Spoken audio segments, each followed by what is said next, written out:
Well, I tried this once, everybody, by throwing frozen waffles at Rich.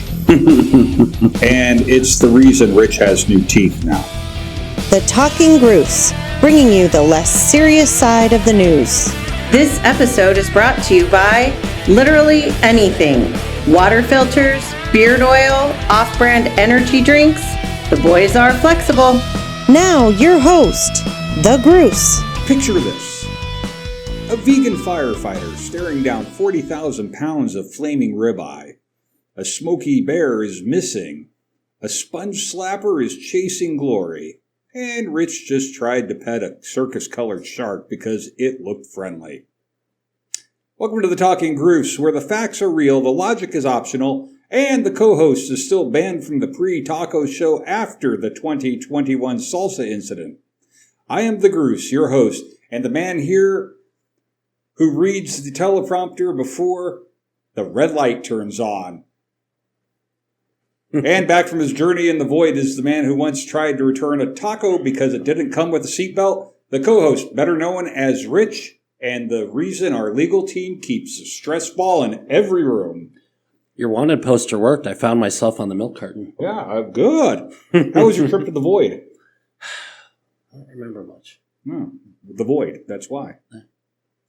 Now in this episode, we're going to feature time-traveling postcards, birthday cakes that trigger fire alerts, and a roller coaster marathon that left Rich dizzy enough to compliment a cactus. So let's jump in the DeLorean and go back in time, everybody. It's 1953. Eisenhower's in office. The UN building is still shiny. And a young Alan Ball drops a postcard in the mail for his folks in Illinois. Now let's fast forward 72 years. Yes, that's 72 years. You heard it right. And that same postcard finally showed up at the Ottawa post office. Like it was just taking a nap behind a file cabinet. Now, Rich, walk us through this piece of mid-century mail just pulled off one of the slowest cross-country trips in history. They don't call it snail mail for no reason. Yeah, absolutely. A postcard lost in the mail for 72 years arrived at an Illinois post office where officials were able to track down and contact the now 88-year-old sender. 88? 88. So he was like 16 when he sent it? Yeah, 53. 88 minus 72. Oh, yeah. Yeah, real close. Hooked on math. That's a year younger than my stepmother. Yeah, this postcard was sent when my mom was 4. The postcard, which was sent by Alan Ball to his parents, Frederick and Elizabeth Ball, in 1953, arrived recently at the Ottawa post office where Postmaster Mark Thompson took an interest in the mystery. Thompson said the card, which depicts the UN building in New York, was likely mishandled at the post office inside the United Nations. Oh, I'm shocked.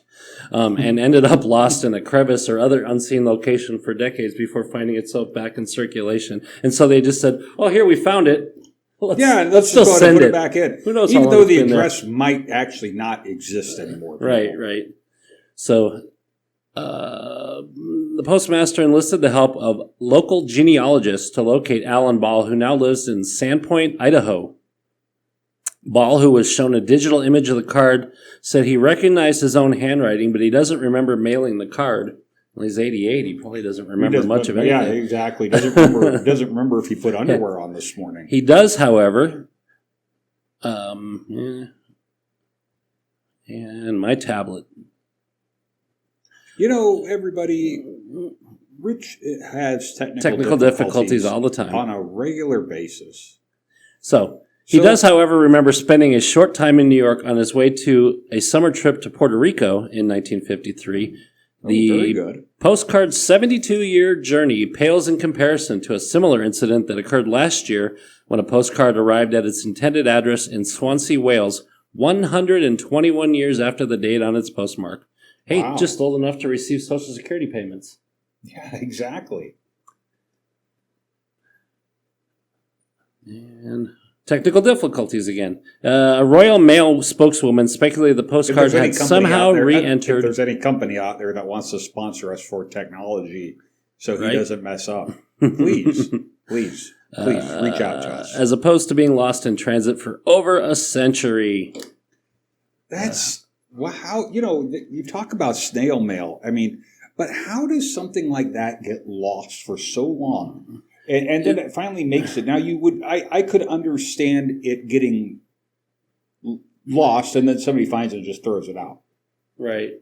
Because it was 72 years If it was later. in the UN building, it might have gotten caught in customs for that long. Oh, that's true. That's true. Now, everybody, before Rich dives into today's aquatic anomaly, let me set the hook. Imagine you're casting lines off of Costa Rica. Beautiful country. I've been there before. Really, really nice. Expecting the usual suspects, maybe a grouper, maybe a sea turtle photobomb.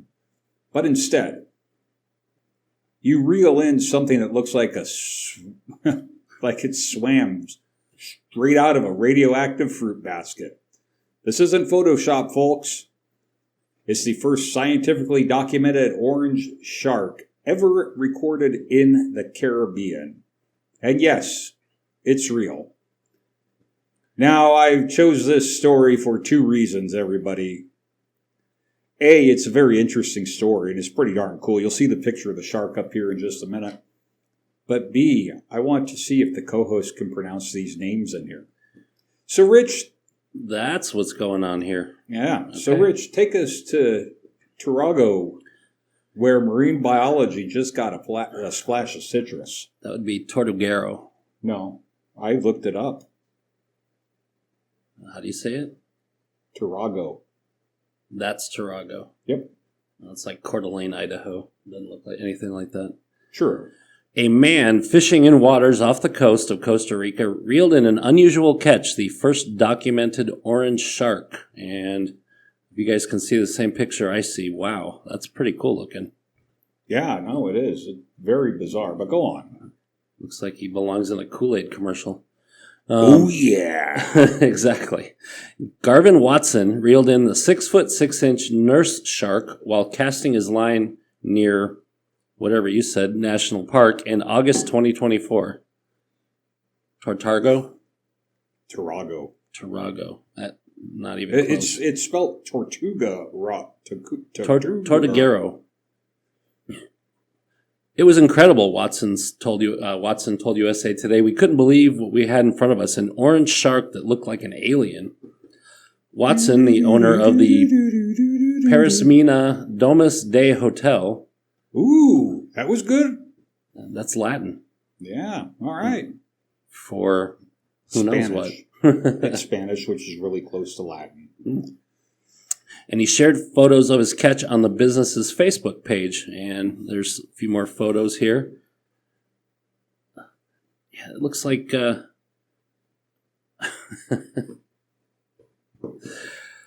looks like it's like Blinky from The Simpsons. No. It looks like... what's the fish? The Disney fish? Oh, Nemo? Yeah, it looks like Nemo got jiggy with a shark or something. And that's its offspring. Shame on you, Nemo. The only thing it's missing is the little clown stripes on the side. Just go on. Researchers said the shark's bright orange coloring is caused by a condition called xanthism. Xanthism, everybody. Which causes yellow or gold pigmentation in an animal's skin, scales, or fur. Scientists Marioxis Macias Cuyare, Gilberto Rafael Borges Guzman, and Daniel Arauz Naranjo wrote in a report published this month in the journal Marine Biodiversity that Watson's nurse shark represents the first scientifically documented case of total xanthism in the species and the first record from the Caribbean Sea. The researchers said the shark's white eyes indicate it also has a form of albinism, which involves a complete lack of pigment. So that was it? That was it. It. It's an albino orange shark. Is it like a navel orange? Sure. Is it a navel orange, or maybe it's a... I still want to say that, Nemo was fishing in waters where he shouldn't have been. He was fishing off the company pier. Yeah. So you take a goldfish and a shark, and Yeah, you take a goldfish and you take a shark, and that is what you get. Anyways, over in Doolittle, Missouri, a tractor trailer hauling 40,000 pounds of ribeye steak goes up in flame on Route 174. And who's the first on the hose line? It's a brand new firefighter named Jenna Ulrich. The only vegan on the department. That's right. Her first day on the job, she's face to face with a meat inferno that could feed half of the Midwest. Rich, walk us through how this vegan rookie ended up starring at the most iconic Missouri barbecue ever. So a Missouri Fire Department said a vegan firefighter's first day on the job ended up being in a call for 40,000 pounds of ribeye steaks that caught fire on the highway. Sounds like a party. That you're telling me. I'm thinking that's a great cookout they got going on there. Sturgis, eat your heart out. Yeah. The Doolittle Rural Fire Protection District said on social media that crews responded Monday to a reported tractor trailer fire on eastbound Route 174. Also, this was a probationary firefighter, Jenna Ulrich's first fire, and she got to fight it alongside her father, Glenn Ulrich. Jenna is on the hose line, the post said. A second post included a photo of Ulrich spraying the flames. Ulrich is the only vegan on our department, so naturally her very first fire involved a tractor trailer carrying 40,000 pounds of ribeye steak. No injuries were reported, but the steaks were a total loss. It's just because they got there too late. Yeah, I know. Well, if they would have got there soon enough, they could have been like medium rare.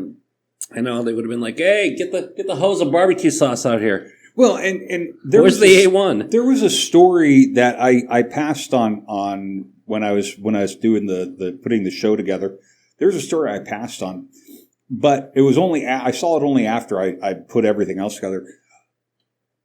Last week in Colorado, a truck overturned that was filled with corn, and like ears of corn, and they wound up telling people come by and get free corn. Now, think about this, folks. You have the trailer on fire with the ribeyes, and then you have the trailer with the corn. Oh, and use a spilt beer truck, and we can have quite the barbecue. That's what I'm saying. That's what I'm saying. Now let's go over to the Bear Creek Township in Pennsylvania. It's a quiet fire station, a wooden Smokey the Bear sign out front, and one very bold thief with a saw. Now, while firefighters were out on a call, someone rolled up and stole Smokey the Bear himself, right off his base. That's right, the iconic Only You Can Prevent Forest Fires mascot is now officially missing in action. Rich, tell us how Smokey the Bear went from fire prevention to Pennsylvania's most wanted lumberer. Somebody wasn't a Bears fan.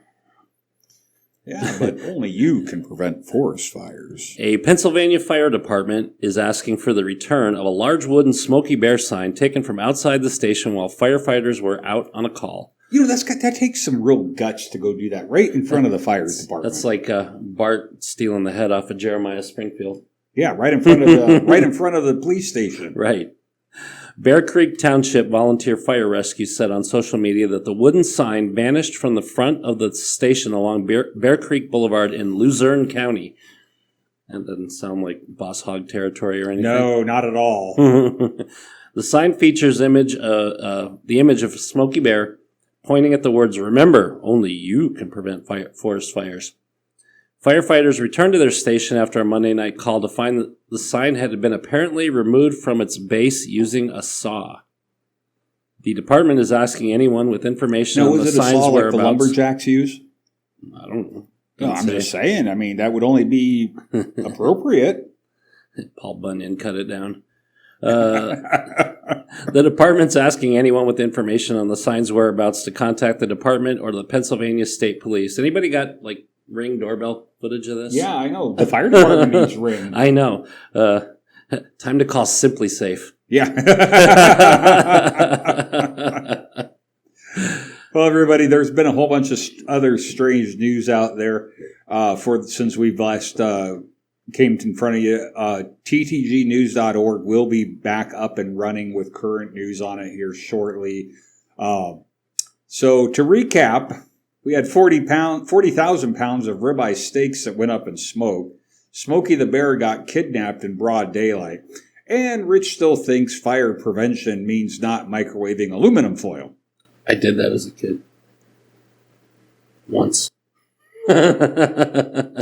But if you thought these stories were strange, you haven't met the people who train cats to skateboards, flip bottles across football fields, or sit on 100 whoopee cushions in under a minute. That's right, Guinness World Records just turned 70, and they're celebrating with 70 new records that have never been set. So grab your sack, race shoes, and stamp-blowing straws, and your Everest-grade bicycle, because it's time for our next segment, Strange World Records. This is where the ambition meets the absurdity, and Rich finally has a shot at becoming the fastest man to alphabetize Scrabble tiles while blindfolded and mildly confused. Welcome back to Strange World Records. In this segment of this episode, we salute the bold, the bizarre, and the people who looked at a sack of potatoes and thought, I could race that. Is David Rush one of them? From sponge slaps to coaster chaos, these are the feats that defy logic, ignore gravity, and occasionally violate Rich's gag reflex. I thought you had no gag reflex. That's what I heard. That's not what your mom said. Cut that one out. But first, before we dive into the latest record breakers, we're celebrating the record keepers themselves. Now, Guinness World Records just turned 70. I thought they were older, actually. Yeah. Yeah. Yeah, so they were only like 20, 30 years old when we were kids. Yeah, I thought they had been around for a lot longer. And they're marking the milestone by throwing down a challenge. 70 unclaimed records just waiting to be broken. We're talking fastest 400-meter sack race. That's going to be ugly. Most high fives in 30 seconds. The farthest bottle flip. And the bottle flip, which Rich once attempted and accidentally invented the bottle to eyebrow ricochet. See the scar?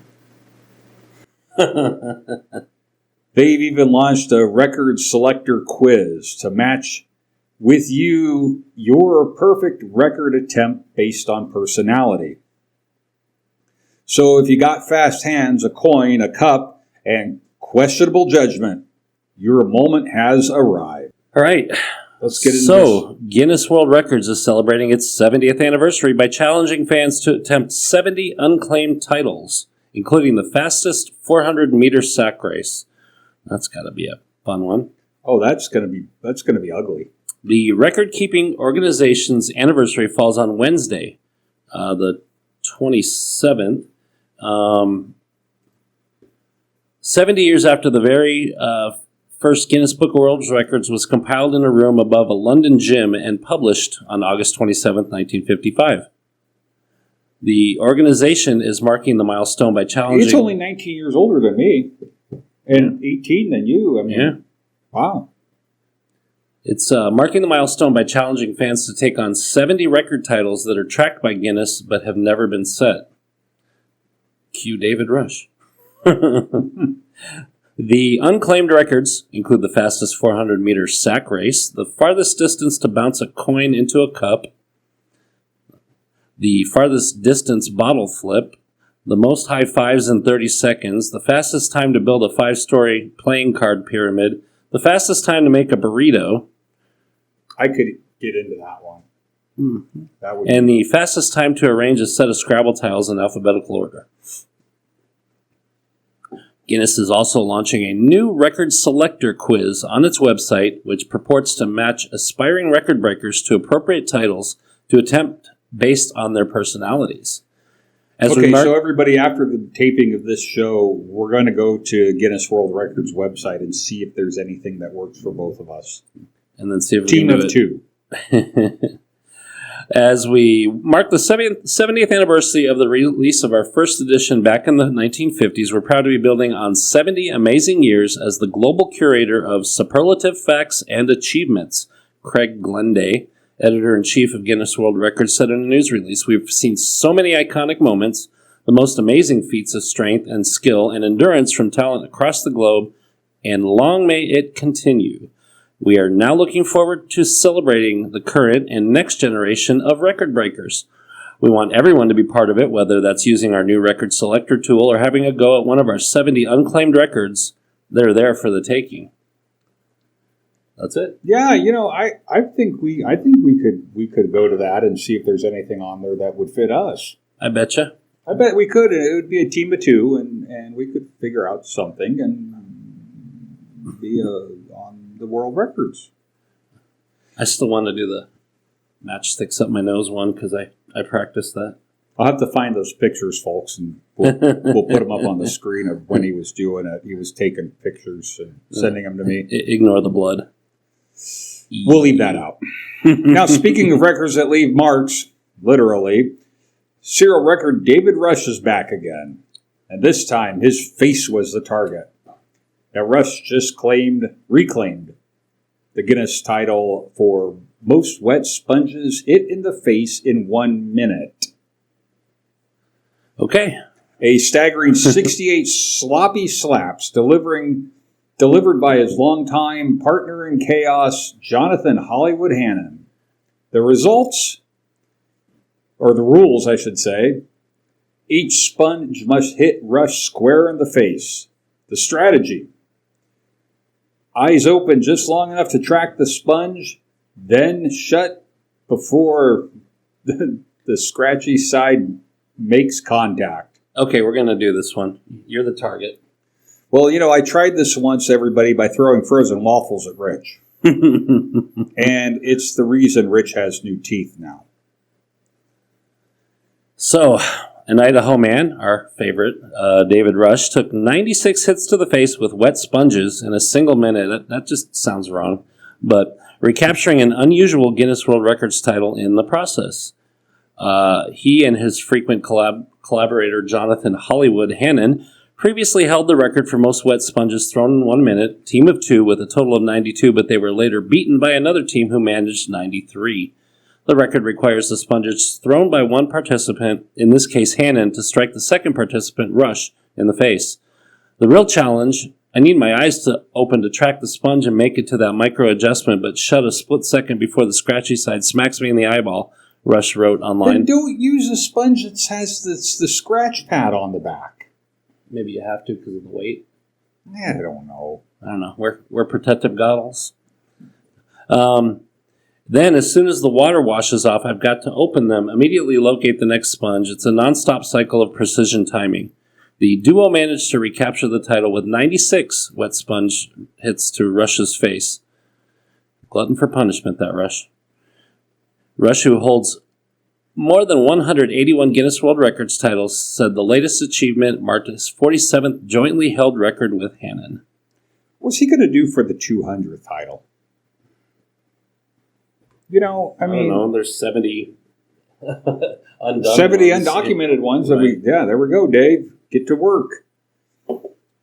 They just gave you ideas. Yeah, and and just when you thought David Rush's sponge slap fawn was peak absurdity, Mexico said, "Hold my taco."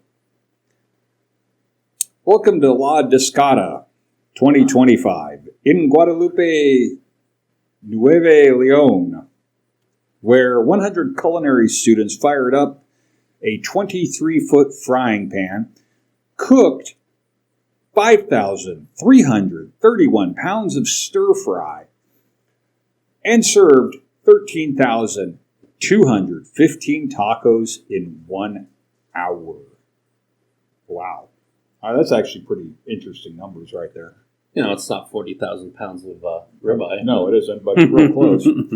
Ribeye and the taco, I'm going to say they're very close to each other. I mean, the ribeye will win out, but just by like a thin margin. Depends on what they're putting on the taco. Oh yeah, that's right. You like just meat and cheese. Lettuce. Mild taco sauce. Meat and cheese. Doesn't want sour cream on there. Now that's 3 Guinness World Records in one go. The most tacos served in an hour, the largest stir fry, and the largest frying pan ever used without launching a satellite dish. La Discada sausage, beef, pork, bacon, tomatoes, peppers, onions, and beer. Oh, beer, yeah, that makes it all better. Basically everything Rich isn't allowed to eat before a segment. That and Oreos. Yeah. Cereal's okay, though.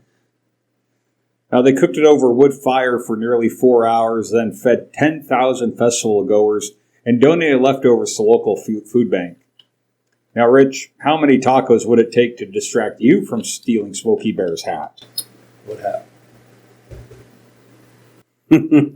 Once again, folks, he's been doing this for over a year and a half in this show, and he still doesn't talk up very loud. What hat? There we go.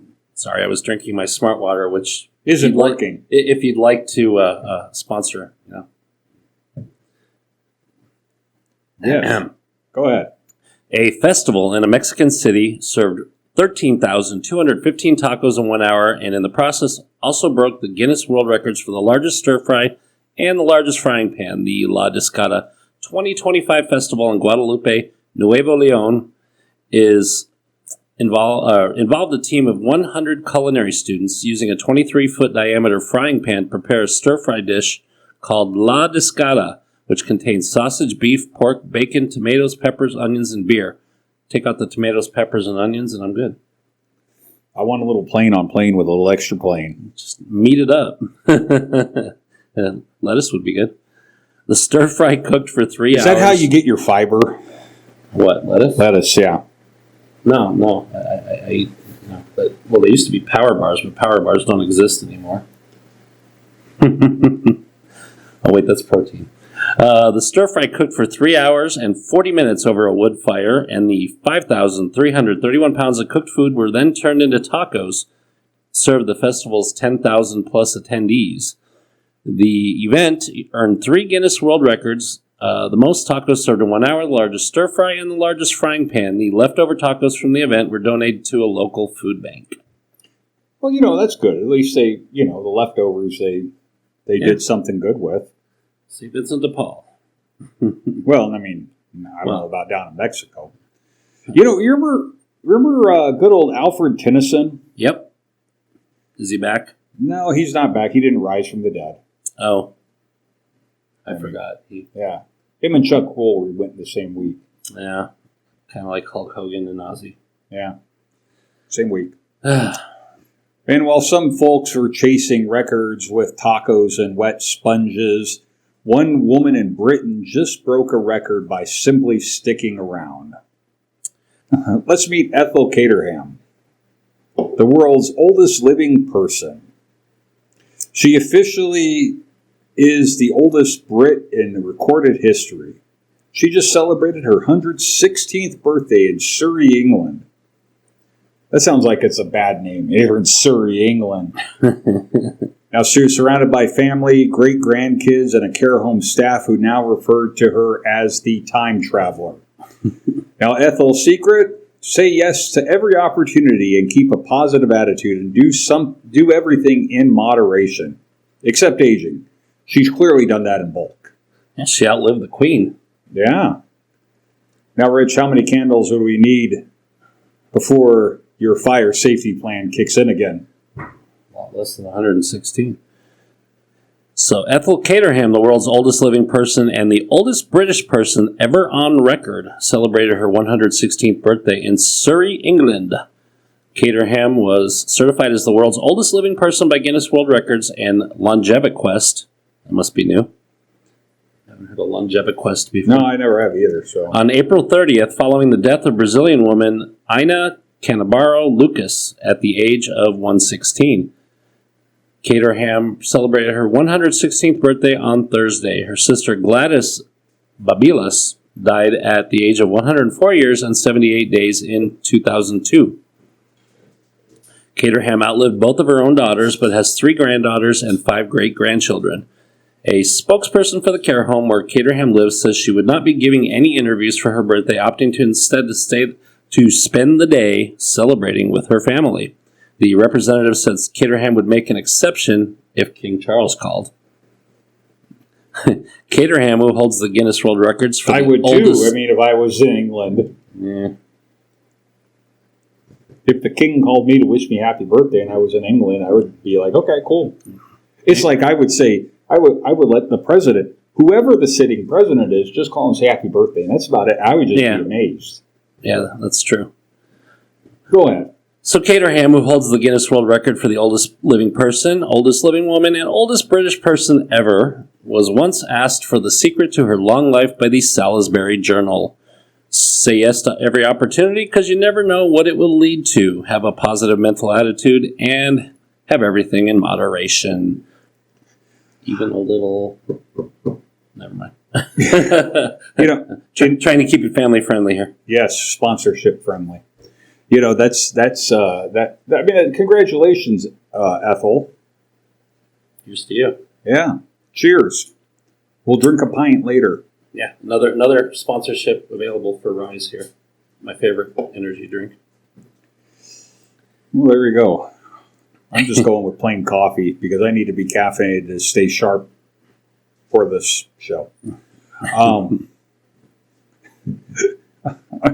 Now, while Ethel Caterham is writing the timeline, one British thrill seeker just rode the rails, 55 roller coasters in 1 week. I didn't think there were that many roller coasters in all of England. Maybe he didn't just go to Meet England. Dean Stokes. He's a 36-year-old who kicked off his Guinness World Records attempt at Brighton Place Pier. Palace. Brighton Palace Pier. Yeah. We need to get the host some new spectacles there. I need more coffee, folks. or laser and we eye need surgery. a better teleprompter. Hint, hint, wink, wink, nudge, nudge. Any teleprompter companies out there, please reach out to us if you want to sponsor our teleprompter.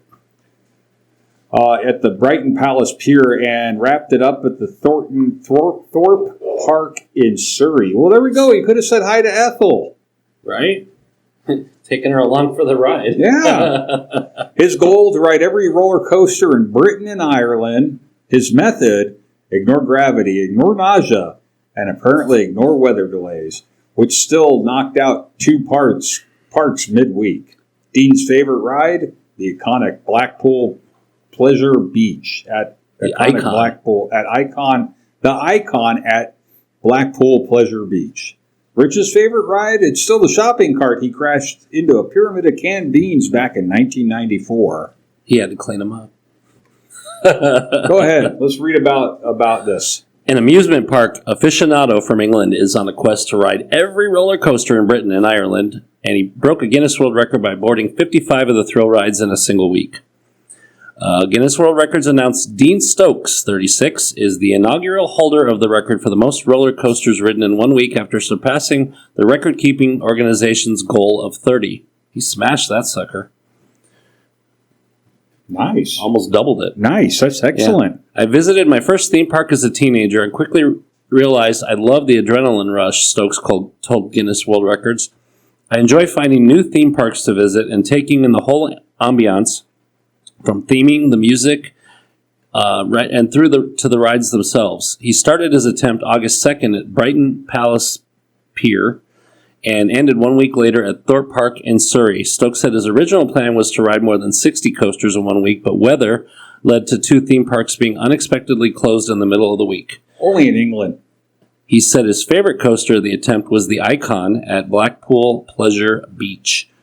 Stokes is now continuing his quest to ride every roller coaster in Britain and Ireland. I was never a big fan of roller coasters, but... I love roller coasters. Yeah, talk about gag reflex. But you don't have any, so go ahead. I was going to say Great America in Illinois, in Gurnee, Illinois. They are actually closing down one of the Six Flags, I heard. I don't think it's that one, though. No. But one of the Six Flags they're closing down I'm on. not shocked. Some of those rides, like the Great American Eagle there, is probably 50, 60 years old. But one of the times I went, when I was out there, probably 20 or 30 years ago now, they had a Superman roller coaster. Oh, yeah. They made it feel like you were flying. And I didn't go on it, but I remember seeing my commercials for that. Yeah. So, I would have gone on it. Yeah, Dean, come out to Great America and ride some interesting roller coasters. Yeah, move your stuff across the puddle, and let's see what happened, and see if you could ride some of these. My favorite was the corkscrew at Knott's Berry Farm. I haven't been to Knott's Berry Farm since I was a kid. Yeah, I was a kid and I remember it. It was that good. It was that memorable. I did go on Space Mountain though. Oh, Space Mountain rocks. Yeah, that was Dean. You got to go on Space Mountain. Space Mountain. It's only fun because of the fact it's dark and you can't really see much of anything. I still have a picture somewhere in my email of me and Richie when he was little. He was probably about 10. Oh, number 3. Yeah, number 3. Okay, number 3, who's now almost 30, and my dad all on Space Mountain in 2005. Oh wow, very cool. Yeah, it was one of those Disney takes your picture and send it to your email thing. Yeah. And that was probably when they started doing that, right around 2005. Yeah, it possibly was. Yeah. Well, everybody, that's it for Strange World Records. So to recap this segment, we got sponge slap faces, taco fueled chaos, and a roller coaster marathon that left Rich dizzy enough to compliment a cactus. It was right out. It was right outside here. Now, somewhere out there, someone's training for the world's fastest sack race, and Rich is still trying to alphabetize Scrabble tiles without realizing Q isn't a vowel. Sometimes why? Once again, talk up. Sometimes why? There we go. Now, these records may be strange, surreal, and occasionally soggy, but they remind us that ambition doesn't need a reason. Just a stopwatch, a sponge, and questionable judgment. Well, I think I hear the compliance choir singing. Is that what that is? Yes, it is. Now, if you've learned something today, congratulations. You're officially stranger than yesterday. If you didn't, blame Rich. Everybody else does. Now, from flaming ribeyes to missing bears, we've covered more ground than a roller coaster marathon with a taco detour. So hit the subscribe button like it owes you money. Share this episode with someone who thinks microwaving foil is a personality trait. And leave us a comment, preferably one that doesn't mention the salsa incident of 21. Or the HR incident of last time. True. Until next time, I'm the Gruse. He's Rich. And this has been the Talking Gruse, where logic goes on vacation and the facts come back with a tan.